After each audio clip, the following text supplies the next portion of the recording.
"We're down," someone whispered behind the camera. "Everything's down." The CEO kept talking into the webcam, hadn't realized yet that 38 countries' worth of customer data just went dark. I took a sip of my coffee and watched the panic spread across the room like spilled ink. My name's Doug Brennan, 51 years old, and about 4 hours ago, they tried to force me into retirement. Let me tell you what happened. It started Tuesday morning at 7:13 a.m. I was pouring my usual burnt office coffee into the mug I'd used for 16 years. Chipped handle, stained inside, but it had the words "Uptime Excuses" stamped on the side. Still true, far as I was concerned. I'd just helped this company hit $18 billion in revenue. No party, no announcement. Just a quiet nod from the 5 other engineers in our old break room, sharing gas station donuts like we always did after hitting a milestone nobody else noticed. 18 billion. I remembered staying up 72 hours straight when lightning took out 2 data centers back in 2019. Remembered missing my son's championship basketball game because customer systems were hemorrhaging data faster than we could patch them. Remembered the look on my wife's face every time I chose the servers over family dinner. 16 years of that. 16 years of being the guy who kept everything running while everyone else went home at 5. I opened my inbox to forward the revenue numbers to my old mentor. That's when I saw it. Subject: Organizational Realignment Initiative. I knew before I opened it. You work in corporate long enough, you learn to read the tea leaves. Realignment means somebody's getting shoved out the door. Turned out that somebody was me. My salary was getting cut 40%. My office was being reassigned. My new title was Transition Advisor, which is fancy talk for pack your stuff but train your replacement first. And my job? Going to Preston Aldridge, the CEO's son, 27 years old, got his MBA from some online program, hands that had never racked a server or debugged a failing system at 3 in the morning. I sat there staring at the screen. My hands didn't shake. My breathing stayed steady, just blinked once, real slow, like I was processing a system error. Then I archived the email. No reply, no anger, just a thin smile that could have cut through drywall. Something in me decided right then, okay, we're doing this. They announced it at the all-hands meeting that afternoon. Free bagels and coffee, like carbs could make up for what they were about to do. Half the staff stood against the walls holding paper cups, pretending this was normal. Then Preston walked in, hair perfect, sneakers that cost more than my truck payment. He bounced up to the mic doing finger guns at people. "Hey team, call me Press, whatever works." Guy made my skin crawl. "Big things ahead," he said, pacing like he'd watched too many TED Talks. "We're going to modernize our infrastructure, make everything more agile, get rid of some of that old legacy architecture that's been holding us back." Legacy architecture. That's what he called the system I built. The system that hadn't crashed in 4 years. The system processing 200 million transactions every single day without breaking a sweat. Then he started butchering client names. Mispronounced Garrison Financial 3 different ways. The $80 million account that basically paid everyone's salaries. "Maybe we'll rebrand them," he laughed. "Fresh start, right?" Couple people chuckled nervously. One guy coughed. Preston clicked to his next slide. My chest tightened. It was my infrastructure diagram, my work. Except he'd dumped it into some presentation template with bubble fonts and cartoon smiley faces. 16 years of routing protocols and failover systems reduced to 5 emojis, and a title that said Customer Happiness Pipeline. I didn't blink, didn't move, just pulled out a pen and started drawing circles on my notepad. "Questions?" Preston asked. I raised my hand. Real slow. "When you say modernize infrastructure, you talking about our failover protocols or just the marketing strategy?" He laughed like I'd told a joke. "Both, I guess." "Innovation everywhere, Doug." After the meeting, my manager caught me by the windows overlooking downtown. "Can you help Preston get up to speed?" she asked. "Show him how things work?" "Sure," I said. "I'll make sure he understands everything." That night I sat in my truck in the parking garage for 10 minutes, just staring at the steering wheel. Called my wife. "They're pushing me out," I said. Long pause on the other end. Then, "What are we going to do about Sarah's tuition?" "My daughter. Sophomore year at State. Tuition payment due in 6 weeks." "I'm working on it," I told her. I was. Just not the way they expected. Got home around 8, microwaved leftover chili, sat at the kitchen table and pulled up our bank account on my laptop. Retirement savings, 401k. If I took their severance package, we'd be okay for maybe 18 months. After that, we'd be burning through everything we'd saved. Sarah had 2 more years of college. My wife's back surgery was scheduled for next month. Good insurance through my job made it affordable. Lose the job, lose the coverage. They weren't just firing me, they were gambling with my family's future. Wrong move. I closed the laptop and walked down to my basement. Behind the washing machine was a cabinet nobody ever opened. Inside, my old home server. Built it myself back in 2009 when the company still ran on prayer and duct tape. I powered it up. Took a minute to boot, but it came online clean. Typed in my admin password. Still worked. I stared at the terminal screen. Green text blinking on black. All right, I said out loud. Let's build some redundancy. By mid-April, people started disappearing. Melissa from QA, Dante in customer ops, even Phil, the guy who'd been our walking alert system for 12 years, gone overnight. Desk cleared. Slack account deactivated before his chair went cold. The official line was strategic restructuring, like we were a startup pivoting instead of a profitable company purging expensive employees. Preston stayed, of course, untouched. He strolled through the office like everything was fine, working on his big project, something called Customer Vibe Dynamics. Had a logo with a cartoon dog wearing a headset. Nobody knew what it actually did. Not sure Preston knew either. I kept my head down, emails short, reactions non-existent. But I watched everything.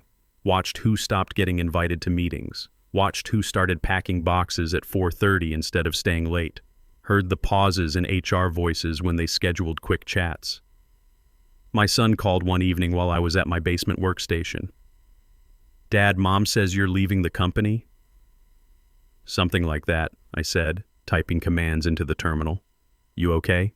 "Yeah. Handling it." Long pause. "Let me know if you need anything, all right?" 22 years old, trying to take care of his old man. Made me more determined to get this right. "Will do, buddy. Thanks." After we hung up, I went back to work. Piece by piece, I was rerouting critical system dependencies into a vault cluster I'd built 6 years ago for emergency backup, off the main grid, protected by encryption keys that only existed on my personal hardware. Every login, every change, logged in a local file on my machine, not on company servers, just a document I titled Failsafe Protocol 2025. They wanted me gone. Fine, but they'd learn real quick what happens when you fire the guy who built the foundation.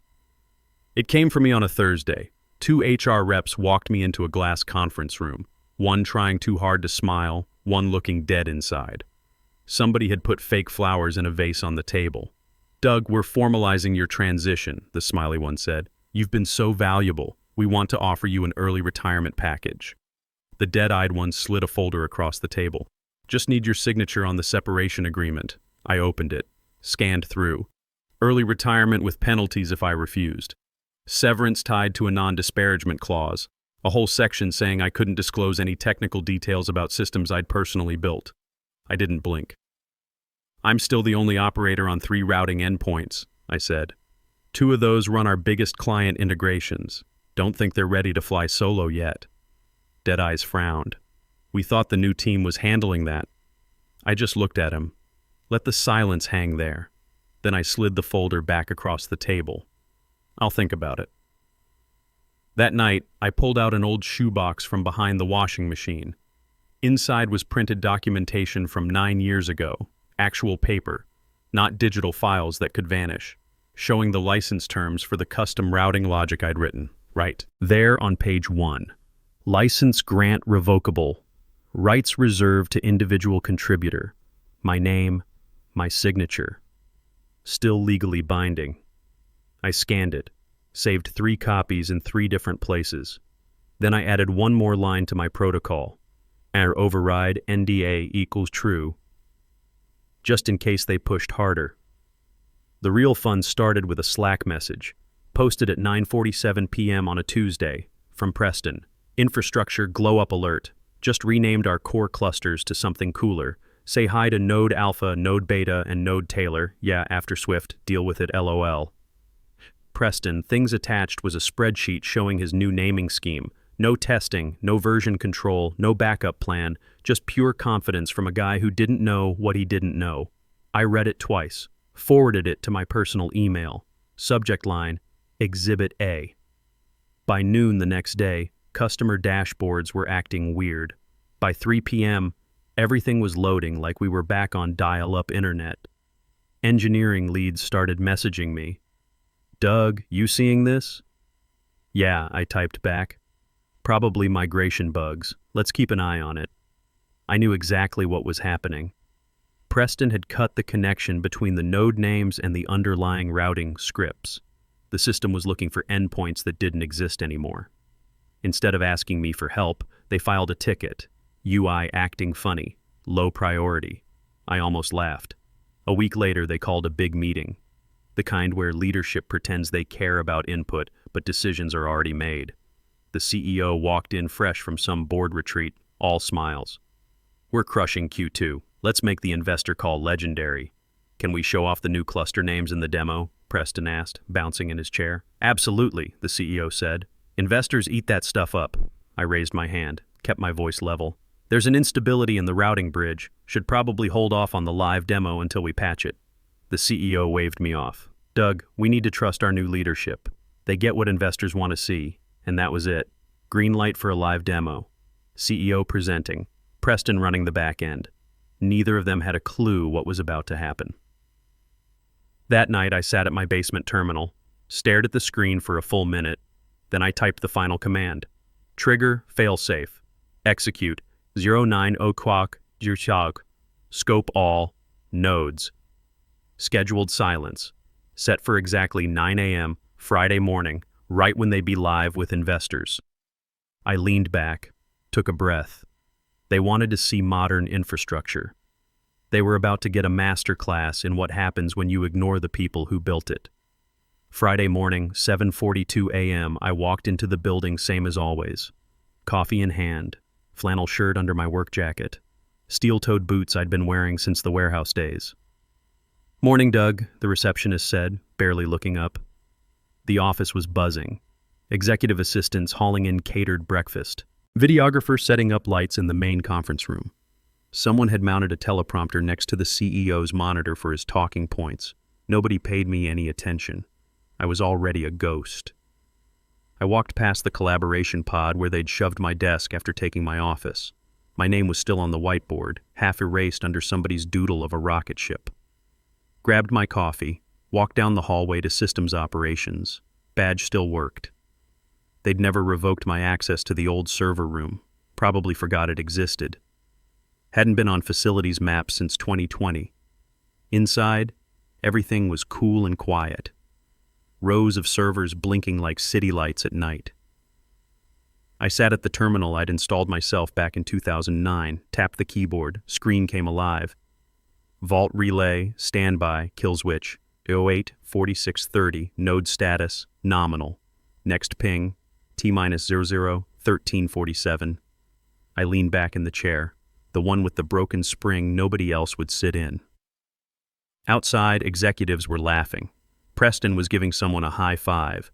The CEO was practicing his speech in front of a mirror. 8:51 a.m. I logged in one final time, confirmed everything was set, then minimized the window, didn't shut it down, just let it sit there, waiting. 8:55 a.m. Someone posted in Slack. This call is going to be fire. Yeah, it would be. I stood up, smoothed my shirt, finished my coffee. System was ready. Clock was ticking. Nothing left to do but watch. "Good morning to our shareholders, clients, and partners around the world," the CEO said into the camera, smiling like he'd just won the lottery. "Today marks a transformative moment in our growth trajectory." 9 Onka Nichukwu. The words were still leaving his mouth when it happened. Across 38 countries, every customer dashboard froze. Billing portals stopped responding. API calls just spun and went nowhere. No error messages, no warnings, just silence. Behind the camera, someone gasped. Another person swore under their breath. A support rep stood up so fast she knocked over her coffee. Marketing's big display screen showing live customer engagement went gray. Just a broken icon where the data should have been. someone whispered. The demo's not working. I stayed at my shared desk, back straight, face calm as glass. The CEO kept reading his script, hadn't caught on yet. And thanks to our innovative new infrastructure leadership, "We're down," a voice said from off camera. Sharp. Panicked. The CEO blinked. What? Everything. All customer systems, the whole client-facing infrastructure just crashed. Preston was at his desk, tapping his tablet like a man trying to restart his heart. It was fine yesterday. Maybe the cache, the proxy layer? Someone from PR made a sound like they were choking. Twitter's going crazy. Billion-dollar blackout is trending. The room went from professional to pure chaos in about 15 seconds. Support reps running, engineers shouting into phones, executives huddled in corners whispering like they were planning a coup. I stood up, walked to the coffee station, refilled my mug, stirred in creamer like I had all the time in the world. They kept checking the logs. No hack, no breach. Just empty silence where the system heartbeat should have been. Then someone burst out of the emergency meeting room, face pale as printer paper. Who still has access to the legacy routing shell? Who actually understands how it works? I took a slow sip. Waited. I might, I said finally, but I'd need to check some things. Every head in the room turned toward me like I'd just announced I could walk on water. "Where's the control interface?" the CEO snapped. I pulled a flash drive from my pocket. Small, old, label faded but readable. Key RR001. "I've got the decryption keys," I said, voice steady. "System's not broken. It's just sleeping. But the keys aren't on your servers anymore." The CEO's mouth opened and closed. No sound came out. "It's not illegal," I added. "The license terms from 2016 say I retain rights to core architecture I personally developed. It's all documented. I can forward you the PDFs if you want." Dead silence. "So wake it up," the CEO finally managed. I looked at him, then at Preston, then back. "I'll need to review my options first. Make sure everything's properly aligned." The VP of Infrastructure looked like he might throw up. "Doug, people are losing money every second this is down." "I know," I said. "That's why you should probably get your legal team and your CFO in a room. I'll send over some terms." Then I walked back to my desk, sat down, opened my personal laptop. At 9:42 a.m., while the boardroom filled with panicked executives and PR tried to spin the disaster on social media, I composed an email. Took me 37 seconds. To CFO, CEO, Board of Directors. Subject: System Restoration Agreement. Attachment: Brennan Terms Final.pdf. No message body. Let the document speak for itself. Service Item 001. Full System Restoration and Stability Guarantee. 4.5 M. Service Item 002. Pension restoration plus health coverage for 3 terminated engineers: Phil Mendez, Melissa Chow, Dante Williams. Service Item 03. Ongoing infrastructure advisory retainer, $50K monthly. Payment terms: wire transfer within 4 hours. Additional terms: no non-disparagement clause, no IP transfer beyond existing agreements. Full public acknowledgement of restoration services rendered.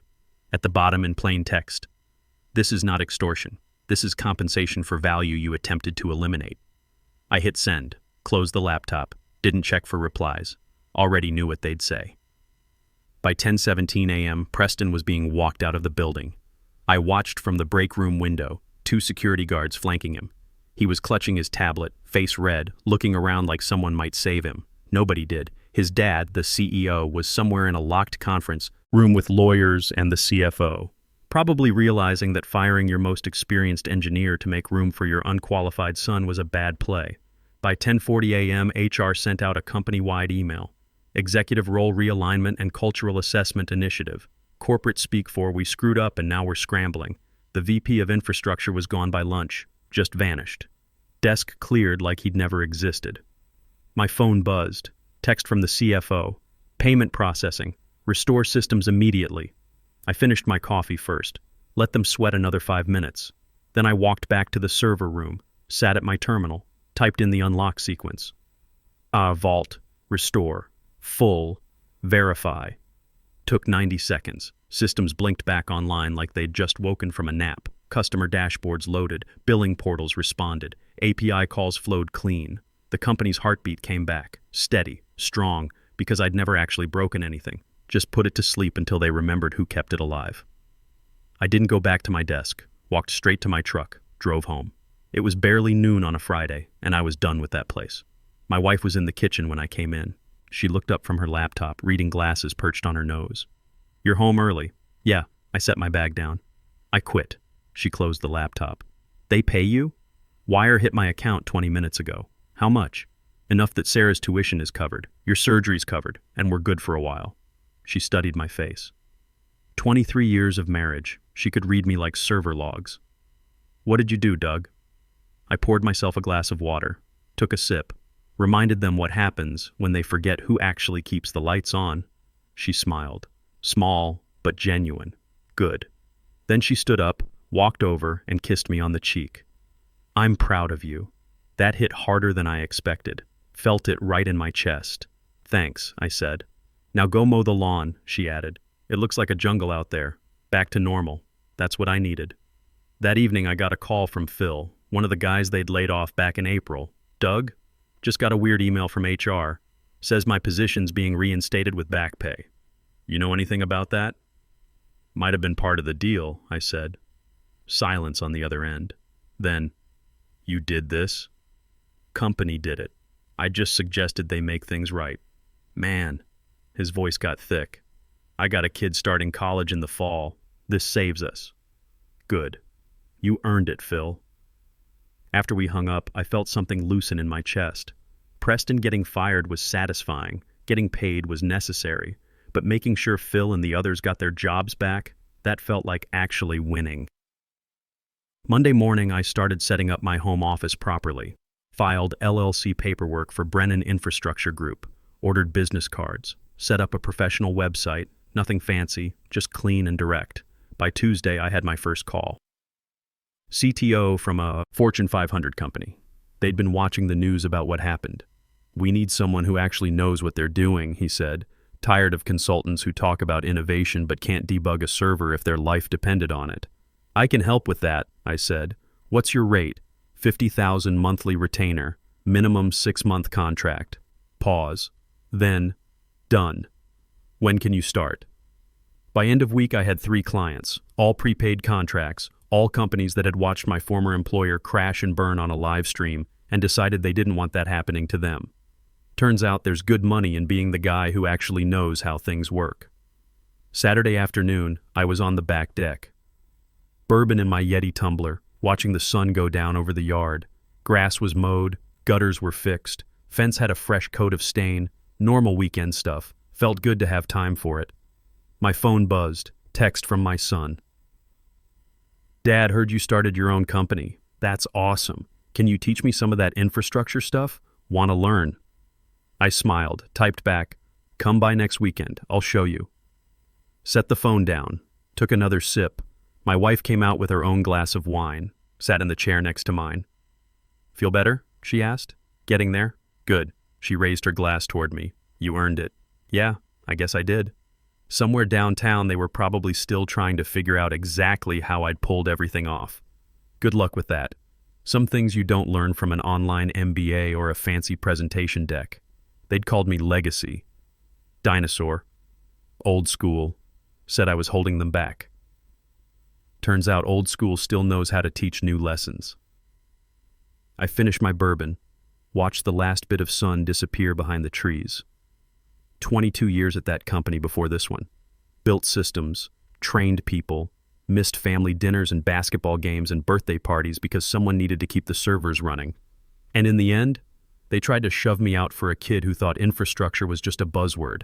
But I'm the one sitting here now, on my own deck, running my own company, making more money in a month than I used to make in 6. And they're the ones who learned what happens when you forget that systems don't run on vibes and finger guns. They run on people who actually know what they're doing.